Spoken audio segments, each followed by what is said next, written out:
Buenas noches, María bonita, María. Amigos, hay historias que se cuentan al calor del piano y el humo del cabaret, y hay otras que se ocultaron por décadas, enterradas debajo de aplausos, homenajes y discos dorados. Todos creen conocer al Flaco de Oro, el poeta del amor, el que escribió versos que todavía hoy se dedican en serenatas. Pero muy pocos se han atrevido a mirar detrás del telón donde él realmente vivió. Porque mientras enamoraba a México con canciones, en su vida personal acumulaba secretos tan incómodos que todavía duelen cuando se dicen en voz alta. Arráncame la vida. Hoy vamos a contar lo que casi nadie quiere recordar. 50 años después, cuando ya no hay cámaras que lo persigan, ni periodistas dispuestos a callar por conveniencia, los datos perturbadores salen a la luz. Historias que pasaron en su propia casa, en camerinos, en juzgados, en iglesias y en pasillos oscuros donde nadie tomaba fotografías. Lo que viene a continuación no es un tributo, sino una lista de verdades incómodas contadas sin miedo y con todos sus detalles. Si alguna vez pensaste que Agustín Lara era puro romance, prepárate para cambiar de opinión. Niebla sobre la tiniebla de mi soledad. Antes de comenzar, te invito a que te quedes hasta el final, porque te juro que el último dato te hará dudar de todo lo que sabías del compositor. Suscríbete, activa la campanita y acompáñanos a descubrir los secretos más turbios de este ícono que México convirtió en leyenda, aunque su vida real fue mucho más oscura de lo que sus canciones jamás contaron. Dicen que yo tengo mucho éxito con los feos. Muchas gracias. Bueno, digamos... Nuestro dato perturbador número 1. El matrimonio que nadie quiso ver. Muchos creyeron que había límites que ni la farándula rompería, pero Agustín no creía en límites, ni sociales ni morales. Rocío Durán llegó siendo una niña a su casa. Él la presentó al mundo como su hija. La sentaba en sus piernas, en entrevistas. La cuidaba, la educaba, la protegía como un padre. O eso parecía. Me fui con ellos a los 5 años, duré de los 5 a los 7. Con los años, ella se transformó en una mujer joven y hermosa, y él simplemente cambió de papel. Un día dejó de llamarla hija, y comenzó a llamarla amor. A los 60 años, y con todo un país viéndolo envejecer, decidió casarse con la muchacha de 17 que había criado. Las cámaras captaron todo. Los besos incómodos, los abrazos que ya no eran paternos, las caricias que antes hubieran sido escándalos y se descubrían. Contigo y que seas muy feliz. Pues nunca llegó ese buen hombre. Ese buen hombre supuestamente era él. Jamás. Y, aún así, él sonreía convencido de que todo estaba bien. La prensa no daba crédito. Era el cuento más retorcido que nadie imaginó. La niña adoptada se convirtió en la esposa legal del hombre al que toda su vida llamó papá. Muchos dijeron que él la moldeó desde pequeña para tenerla cuando creciera. Y lo peor es que nadie puede asegurar que estén equivocados. Yo cuidé a un hombre que se echó la responsabilidad de cuidar a una niña de 5 años. Nuestro dato perturbador número 2. El balazo que casi termina en tragedia. Cuando se anunció su matrimonio con María Félix, México creyó ver al amor hecho noticia, la diva más poderosa del cine nacional junto al compositor del romance. Parecía perfecto. Su compañía me gustaba tanto como su música. Fue una atracción recíproca, quizá más fuerte. Pero detrás de las cámaras, el paraíso ardía. Él era celoso, inseguro y obsesivo. María era libre, deslumbrante y consciente de su propio poder. La combinación explotó. Discusiones con puerta cerrada que los vecinos escuchaban, crisis frente a invitados, escenas que terminaban con lágrimas, o peor. Escena terrible de la que fue testigo Ernesto Alonso, a quien le presentó las joyas como prueba de mi perfidia.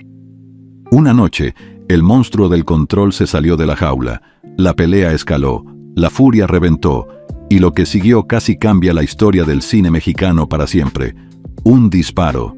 La bala rozó la nuca de María Félix. 1 centímetro más. y la doña hubiera sido mártir de la violencia doméstica más famosa del país. Ella sobrevivió. Él se justificó. La relación se volvió insostenible. El divorcio fue inevitable. Y los periodistas solo pudieron preguntarse cuántas canciones de amor había escrito un hombre que confundía amar con poseer. Instintivamente me agaché y en ese momento soltó el balazo que me pasó por arribita de la nuca. Nuestro dato perturbador, número 3. La niña atrapada en una guerra matrimonial. Rocío Durán fue adoptada para recibir cariño y estabilidad, pero recibió todo lo contrario. El hogar que debía protegerla era un campo de batalla con dos generales que se odiaban cuando las luces se apagaban. Gritos, objetos volando, celos a la orden del día. Una niña que se acostumbró a esconderse atrás de las puertas para no escuchar el caos. Y se fue. Tuvieron un disgustazo tremendo, ¿verdad? Porque mi papá era un poquito pirujo. La adopción nunca se formalizó del todo. Era una hija sin papeles, sin apellido asegurado, sin una cama fija cuando los pleitos terminaban con puertas azotadas. Ella fue la espectadora más joven de una relación tóxica que marcaría su visión del amor. Creció sin comprender por qué dos adultos que se decían amar se destruían con tanto gusto. Y cuando esos dos adultos se separaron, ella quedó en el limbo, perteneciendo a ambos y a ninguno a la vez. Esa historia terminó transformándose en un destino retorcido: casarse con el hombre que la había criado como hija. El círculo se cerró, y se cerró torcido. Agustín se vaya con alguna vieja piruja y que quién sabe qué, que sabe cuándo. Tú no lo puedes permitir. Nuestro dato perturbador número 4. El regalo del poder que dolió a muchos.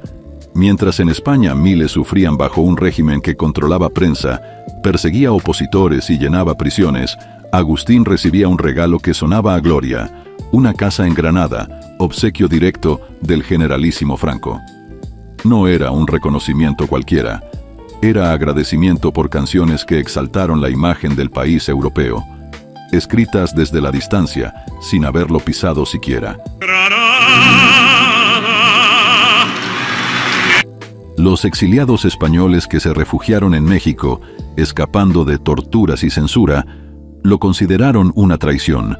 Se sintieron apuñalados por el artista que se había vuelto la banda sonora de sus recuerdos. Pero a Agustín no le quitaba el sueño la política, solo le importaba el brillo de su nombre en la marquesina internacional. Mientras otros arriesgaban la vida por libertad, él levantaba copas en palacios, y al final quedó claro qué valor tenía para él la admiración del pueblo, cuando la del poder era más tentadora. Cuando llegues a Madrid, morena mía. Nuestro dato perturbador número 5. Una canción que mostró lo prohibido sin mencionarlo.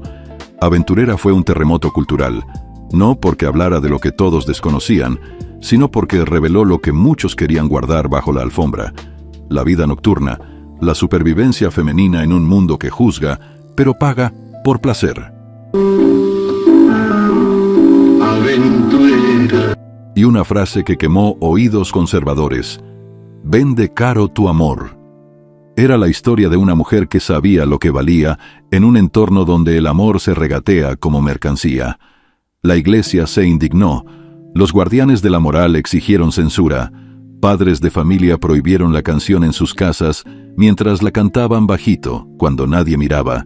Vende caro tu amor. Y Agustín disfrutaba, porque había entendido algo que cambiaría su vida. Si incomoda, vende. Si provoca, permanece. Aventurera fue la prueba de que el romance que él escribía ya no era para pararse frente al balcón, sino para entrar por la puerta de atrás del cabaret. Llévate con brillantes. Nuestro dato perturbador número 6. La cicatriz que no nació del arte. La marca que le cruzaba la cara era casi tan famosa como sus canciones. Muchos creían que era parte de su personalidad bohemia, pero detrás de esa sonrisa torcida había una historia de violencia que él prefería contar a medias. Dejado por su cicatriz. Yo le decía que le iba muy bien, que le daba personalidad. En aquellos años, Agustín tocaba en cabarets donde el aplauso era moneda y el peligro estaba sentado en cada mesa. Una noche, una corista llamada Estrella, de carácter tan fuerte como sus piernas de bailarina, lo enfrentó después de que él, con el ego borracho, la humillara frente al público. Ella no respondió con lágrimas, sino con un envase de vidrio roto. Le abrió la piel desde la oreja hasta casi la comisura de los labios. La sangre le corrió por el cuello mientras la gente se levantaba de sus mesas para ver el espectáculo. Desde entonces, la cicatriz se volvió parte de su máscara, la convirtió en su sello. Decía que el amor lo había marcado. La verdad es que fue su soberbia la que recibió una lección cortante. Cada vez que el público lo veía, quizás sin querer, también veían a Estrella, y esa noche en la que él perdió la discusión, pero ganó una leyenda.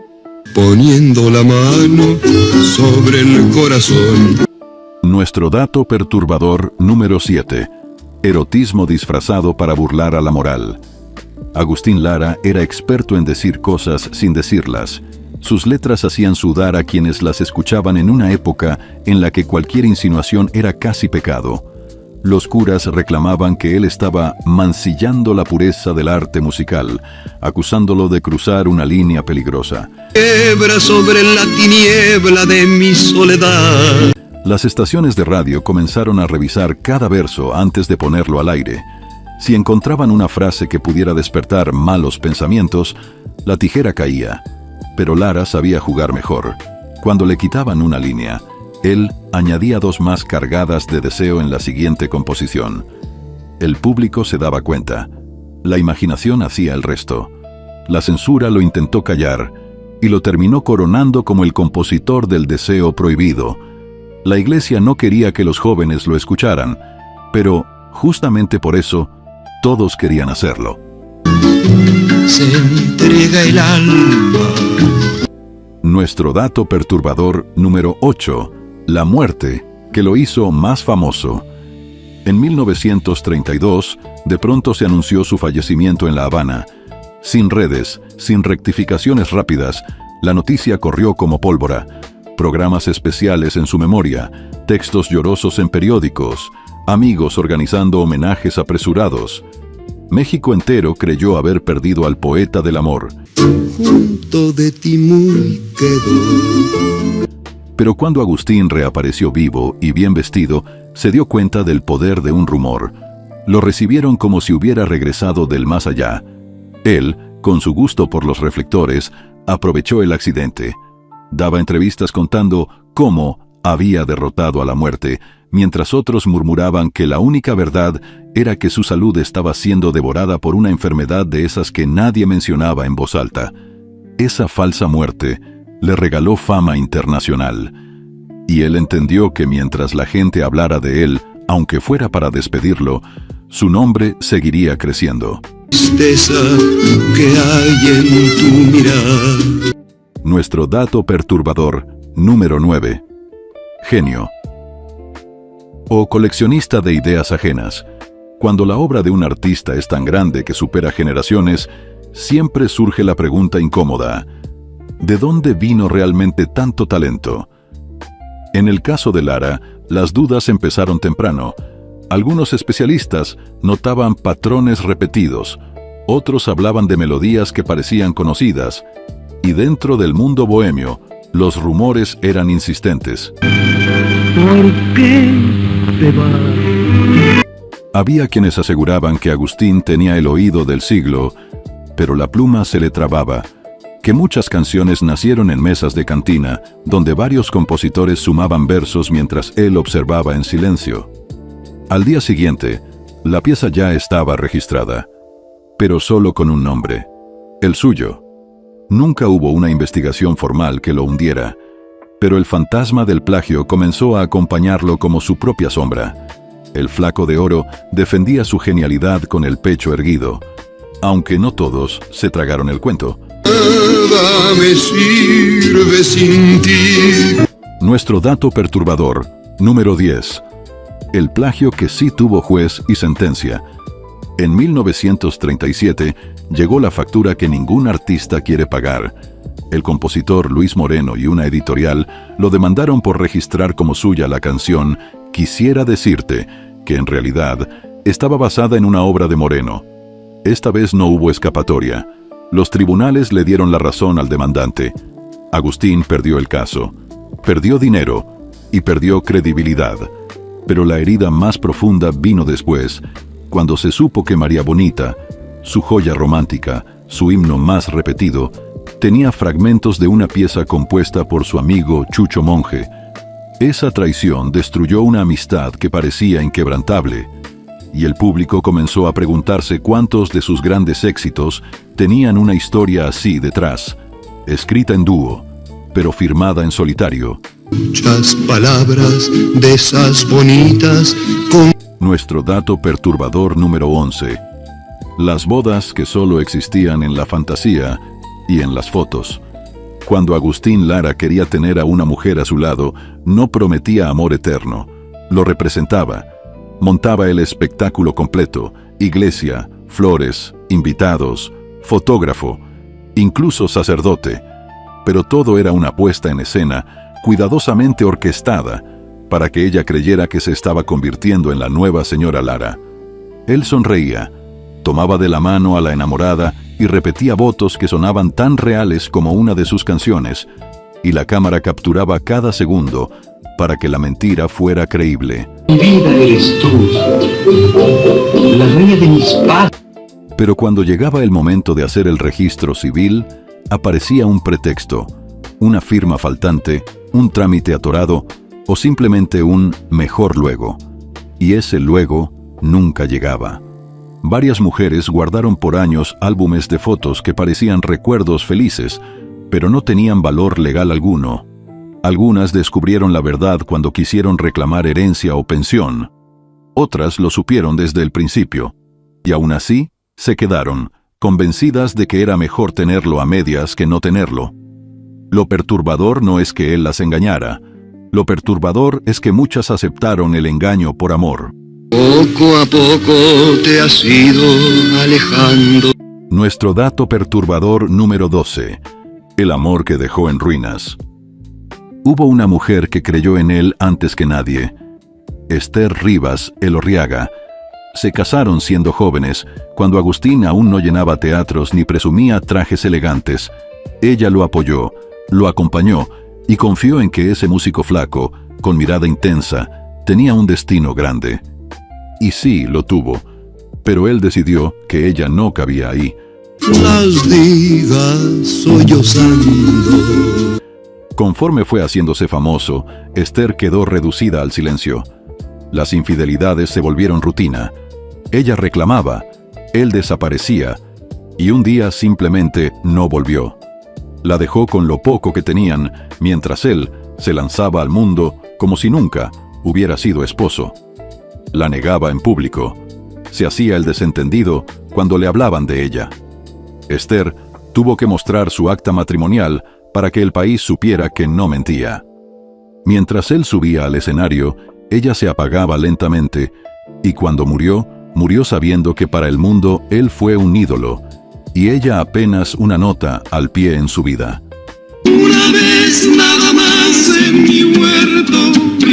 Nuestro dato perturbador, número 13. La escuela de la noche. Antes de ser compositor de salón y artista de televisión, fue pianista de burdel. Ahí se formó realmente. Rodeado de humo, alcohol y mujeres que vivían cada día como si pudiera ser el último. A los 13 años, comenzó a tocar entre mesas en las que se negociaba de todo, menos caricias inocentes. Esa vida lo moldeó. Ay, en el amor. Aprendió desde muy joven que en la noche la moral cambia y las reglas se doblan, que el deseo manda hasta donde alcanza el dinero, y que el amor es un lujo que casi nadie en ese ambiente podía darse. Las mujeres que conoció en esos antros se convirtieron en sus musas, fuertes, heridas, peligrosas y fascinantes. Muchas lo marcaron más que cualquier debut en la radio. Sus primeras canciones no nacieron del amor romántico, nacieron de la supervivencia emocional. Y aunque años después él escribiera letras dulces para actrices de cine, en el fondo siempre buscó aquella intensidad de cabaret que lo hizo sentir vivo por primera vez. Nuestro dato perturbador. Número 14. La ejecución que nunca pudo olvidar. Podía escribir de amor, sí, pero también había visto la muerte de cerca. Una noche, las copas y la imprudencia lo llevaron a una celda. Nunca imaginó que desde ahí sería testigo de una de las escenas más impactantes de su vida. Frente a sus ojos, fusilaron al padre Miguel Agustín Pro y a su hermano, acusados de conspirar contra el régimen. El cura levantó la voz al cielo en su último segundo de vida, y el estruendo de las balas rebotó en la memoria de Lara para siempre.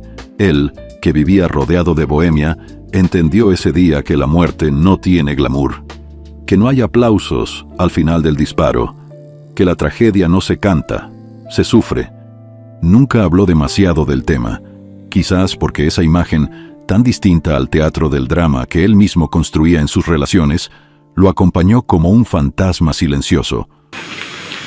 Esta es la última noche que paso con ustedes. Nuestro dato perturbador número 15. El espectáculo que para unos es cultura y para otros sangre. Agustín Lara se fascinó con la vida taurina. No le bastaba con escribir canciones que enamoraran. Quería también celebrar el riesgo que acaricia la muerte.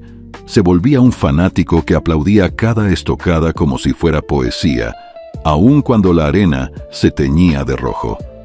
Los taurinos lo adoptaron como uno de los suyos. Le erigieron una estatua en la Plaza de Toros de la Ciudad de México como reconocimiento a su afición y por haber dignificado el mundo del ruedo en sus canciones. Acto seguido, se descubrió un monumento al insigne compositor que, como dice la leyenda de la lápida al pie de la estatua... Pero para muchos mexicanos, esa estatua se convirtió en un recordatorio incómodo, un homenaje a quien celebraba un espectáculo donde el sufrimiento era parte del boleto. Al final, Lara se convirtió en símbolo de una tradición que divide opiniones. Su necesidad de vivir al filo del peligro no se apagaba cuando salía del escenario. La buscaba en cualquier lugar donde la vida estuviera a punto de romperse. Me vestí de luto para venir a verte por fuera. Nuestro dato perturbador. Número 16. El seductor que no sabía amar. Agustín Lara se ganó la fama de ser uno de los más grandes conquistadores de México, no por ser apuesto, porque en eso jamás destacó. Delgado, cicatriz atravesándole el rostro, una dentadura que se quitaba y ponía como quien cambia reloj. Pero tenía un magnetismo peligroso. Sus canciones enamoraban antes de que él abriera la boca. Mujeres de todas las clases sociales caían rendidas con una sola melodía al oído. Un pedazo de mi corazón. Regalos costosos, serenatas privadas, viajes repentinos. Así capturaba corazones. Pero una vez que alguien se entregaba por completo, él perdía el interés. Era afecto fugaz, pasión de temporada. Un hombre capaz de jurar amor eterno un martes y olvidarlo para el viernes. Las dejaba con flores, con cartas, con promesas guardadas en cajones y con el corazón hecho pedazos. En el fondo, el flaco de oro no buscaba amor, buscaba admiración. Que hablaran de él, que lo necesitaran, aunque eso significara destruir a quien lo amara. Pero usted tiene dos. Permítame que en homenaje a su belleza le ofrezca esta canción. Nuestro dato perturbador. Número 17. Huérfano de cariño, alimentado por el abandono. Para entender sus rupturas, hay que mirar atrás. Su madre murió cuando él era niño, víctima de una enfermedad que arrasaba familias enteras, y en vez de protegerlo, la vida lo empujó a una infancia llena de ausencias. Me dejaban que yo con un solo dedo me acercara y en fin, que yo hiciera lo que yo podía. Su padre era un médico militar con más disciplina que afecto, un hombre que nunca supo qué hacer con un hijo que prefería el piano al fusil. Las caricias se sustituyeron con regaños, y el hogar se volvió un lugar al que no valía la pena regresar. Ese vacío lo obligó a buscar afecto en cualquier parte, aunque fuera falso, comprado o prestado por unas cuantas noches. Su vida adulta fue una repetición eterna de esa herida, acercarse a las mujeres para luego alejarlas, como si la soledad doliera menos cuando se elige. Las quejas del arrabal. Nuestro dato perturbador. Número 18. Las teclas que lo llevaron al lado oscuro. A los 13 años, mientras otros niños asistían a la escuela, él ya tocaba piano en bares que la policía vigilaba más por vicio que por música. Aprendió pronto que la noche ofrece lo que el día condena. Entre humo de cigarro, pleitos de borrachos y miradas que buscaban compañía, Agustín comenzó a escribir su destino. No había reglas, no había límites, solo pasiones que se pagaban caro. Su trabajo infantil en la vida nocturna le abrió puertas musicales, pero también le enseñó que el amor podía comprarse, romperse o usarse para escalar. Creció creyendo que el cariño tiene precio, y que lo que pasa después de medianoche nunca se cuenta, aunque inspire la canción más hermosa del mundo. Nuestro dato perturbador. Número 19. El padre que nunca quiso ser padre. Joaquín Lara, su padre, jamás entendió que su hijo no había nacido para el ejército. Agustín rechazó la vida militar con la misma fuerza con la que su padre rechazó sus sueños artísticos. Tras la muerte de su madre, la familia se disolvió emocionalmente. El joven Lara tuvo que trabajar desde niño para comer, tocando donde fuera y mintiendo en casa para evitar castigos. Ese distanciamiento marcó su carácter para siempre. Se volvió desconfiado, orgulloso, incapaz de aceptar autoridad o compromiso. Todo lo que se le pedía, él lo rompía.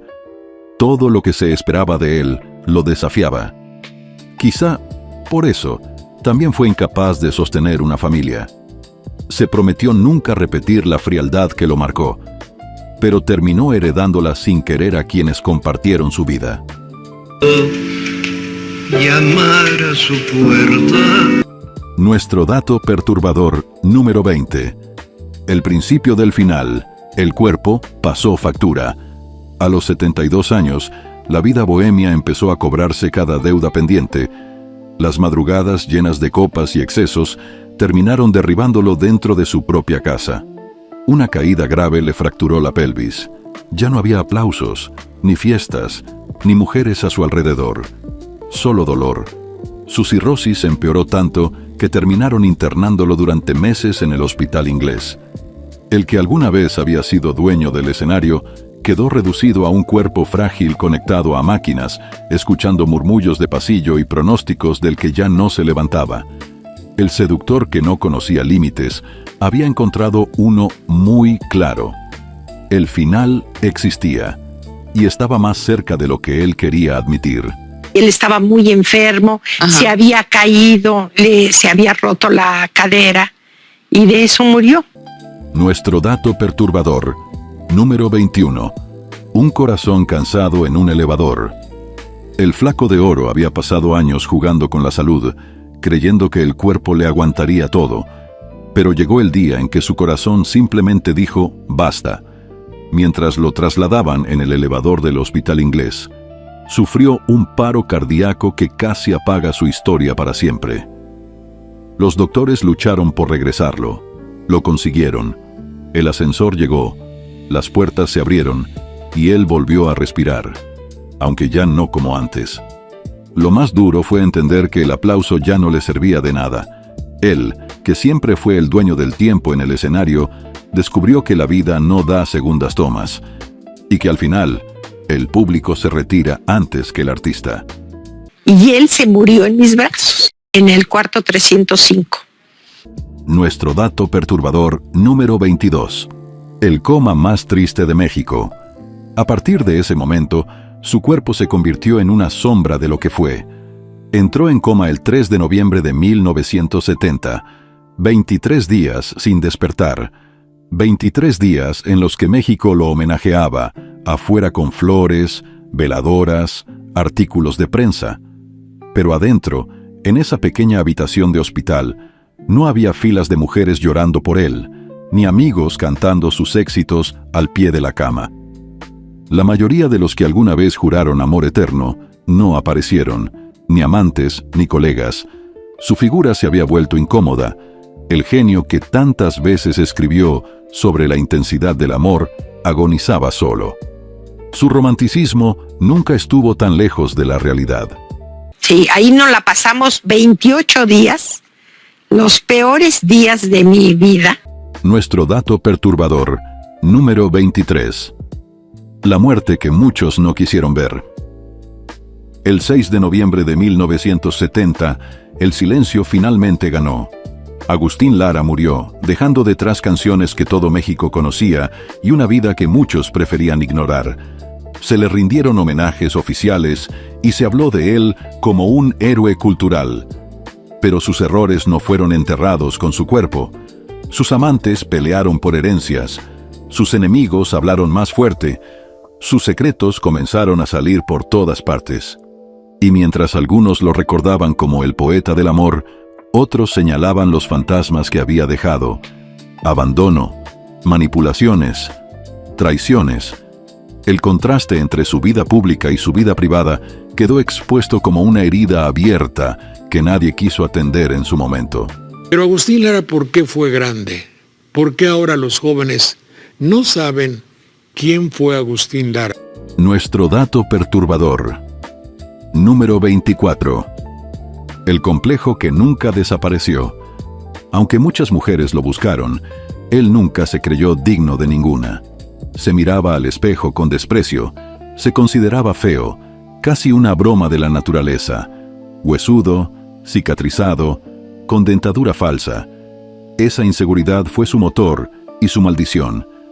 Necesitaba que las mujeres lo admiraran para sentir que valía algo. Necesitaba romper corazones para recordar que él todavía tenía uno. Las canciones más románticas nacieron de un hombre que no sabía amarse ni a sí mismo. Su encanto no venía de la belleza, sino de la habilidad para convertir el dolor en arte. Un arte que cobraba vidas emocionales a su paso. No le llegaba la musa. Las musas vivían con él. Sí. Nuestro dato perturbador, número 25. El robo más íntimo. Su propia hermana en el centro del escándalo. Cuando ya no podía defenderse, apareció uno de los golpes más demoledores contra su legado. Se difundió que su hermana María Teresa había compuesto varias canciones que él firmó como suyas. Entre ellas, nada menos que Veracruz. La partitura original llevaba su nombre. Los expertos debatían. Los medios olieron sangre. ¿Había robado inspiración incluso dentro de su propia familia? El genio comenzó a verse como oportunista. Y lo más inquietante es que quizá jamás sabremos la verdad completa. Lo único seguro es que, incluso en su propia sangre, hubo reclamos que quedaron sin resolver. La polémica siguió viva mucho después de que él dejara de estarlo. Lejos de Veracruz. Este fue el otro lado de Agustín Lara, el que no aparece en las serenatas, ni en los homenajes, ni en las clases de historia musical. El hombre capaz de escribir el amor más sublime, mientras vivía el caos más oscuro. Un ídolo que México elevó al cielo, aunque quizá nunca se ganó esas alas. Si te sorprendió alguno de estos datos, cuéntame en los comentarios cuál fue el más perturbador para ti. No olvides suscribirte, activar la campanita y seguirnos para conocer los secretos más oscuros de las grandes figuras del espectáculo. Porque aquí, en este canal, ninguna leyenda vuelve intacta del pasado.